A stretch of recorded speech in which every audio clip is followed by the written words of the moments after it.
माता की प्यास बुझाने के लिए इस निर्बल की बलि ही क्यों, मेरा उमड़ता हुआ रक्त समर्पित है। ये डायलॉग आपने दोस्तों बाहुबली मूवी में देखा होगा, सुना भी होगा। इस फिल्म में बाहुबली ने माता की प्यास बुझाने के लिए अपना रक्त समर्पित कर दिया, लेकिन आज जो प्यास प्रकृति को लगी है उसके लिए किसका रक्त समर्पित किया जाए।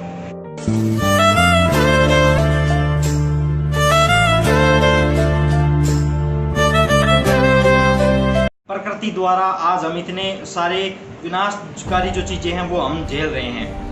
हम हाल फिलहाल में देख रहे हैं बहुत सी एक महामारी से हम जूझ रहे हैं जिसका नाम कोरोना है। और उससे पहले आज बिहार में बाढ़ आ रही है, असम में बाढ़ आई है, पश्चिम बंगाल में बाढ़ आई है। मैं एक आपको बताऊंगा, हम एक खेल खेल रहे थे। खेल तो आपने सुने होंगे, नाम आपने देखे भी होंगे कि पहले एक टीम खेलती है फिर दूसरी टीम खेलती है। तो पहले हमने प्रकृति के साथ खेला, हमने उसका दोहन किया, पेड़ों की कटाई की, प्राकृतिक वनस्पति चीज़ों को नष्ट करने लग गए, अंधाधुंध दोहन करने लगे अपने स्वार्थ के लिए। लेकिन अब हमारा खेल खत्म हो गया, अब प्रकृति हमारे साथ खेल रही है।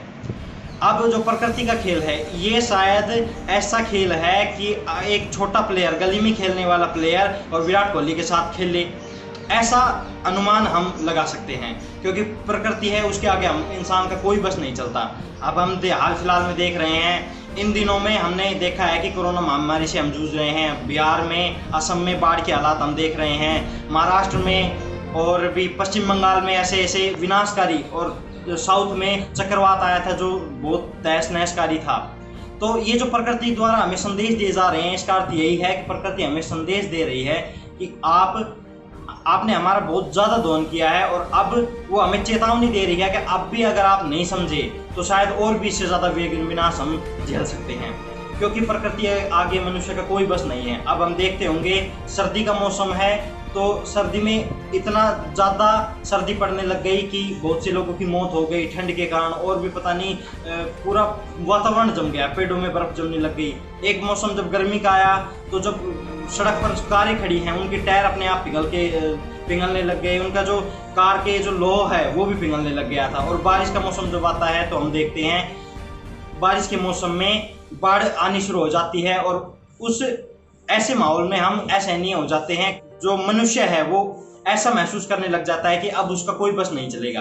तो प्रकृति के जो संदेश हमें अभी से समझने चाहिए, क्योंकि प्रकृति हमें कहना चाह रही है कि अगर आप अभी भी नहीं समझे तो शायद आपको आगे और भी ज़्यादा विनाश झेलने पड़ सकते हैं, जो मनुष्य जाति को शायद नष्ट कर दे, पूरी तरह नष्ट कर दे। तो ये चीज़ें हैं, ये हमें सिर्फ सिखा रही हैं प्रकृति। अगर हम अब भी नहीं समझे तो और ज़्यादा विनाश झेलेंगे। अब मैं आपको बताऊंगा कि प्रकृति हमारे लिए, आपको पता भी होगा, कितनी मायने रखती है। अगर कोई व्यक्ति बीमार भी होता है तो डॉक्टर उसे सलाह देता है कि आप दवाइयों के साथ साथ कहीं बाहर घूमने जाएं। उनका मेन मकसद यही होता है कहने का कि आप प्रकृति को देखें, बाहर कहीं पहाड़ी इलाकों में जाएं, कहीं पेड़ पौधों के पास जाएं, जिससे उन्हें असीम शांति उत्पन्न हो। तो इतनी जब जरूरी हमारे लिए प्रकृति है तो हम उनको क्यों नहीं बचा रहे। हमें पानी बचाना है, हमें पेड़ और उगाने हैं। अगर आप पेड़ उगा नहीं रहे हैं तो उनको काटने का भी आपको अधिकार नहीं है। अगर आप आपको पानी बचाना भी है, आपको प्राकृतिक वनस्पति है, प्राकृतिक संसाधन है, उन सबको बचाना है।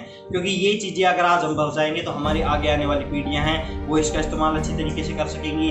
हम भी अगर बचाते चले जाएंगे तो कुछ सालों बाद हम भी इसका अच्छे से इस्तेमाल करेंगे, क्योंकि ये खत्म होने की कगार पर हो गए हैं। तो दोस्तों, मेरा आपसे यही अनुरोध है कि आप प्रकृति को बचाएं, प्रकृति के प्रति अपना उत्तरदायित्व समझें। एक राष्ट्रवाद की जो भावना होती है उसी तरह प्रकृति में भी प्रकृतिवाद की भावना को समझें, क्योंकि अगर प्रकृति को नहीं बचाया गया तो आगे इसके नुकसान आप देख रहे हैं। हाल फिलहाल में आपने एक और मामला देखा था कि टिड्डियों का दल दूर से आया था, किसानों की फसलें नष्ट हो रही हैं, और भी पता नहीं हम क्या क्या नुकसान झेलते जा रहे हैं।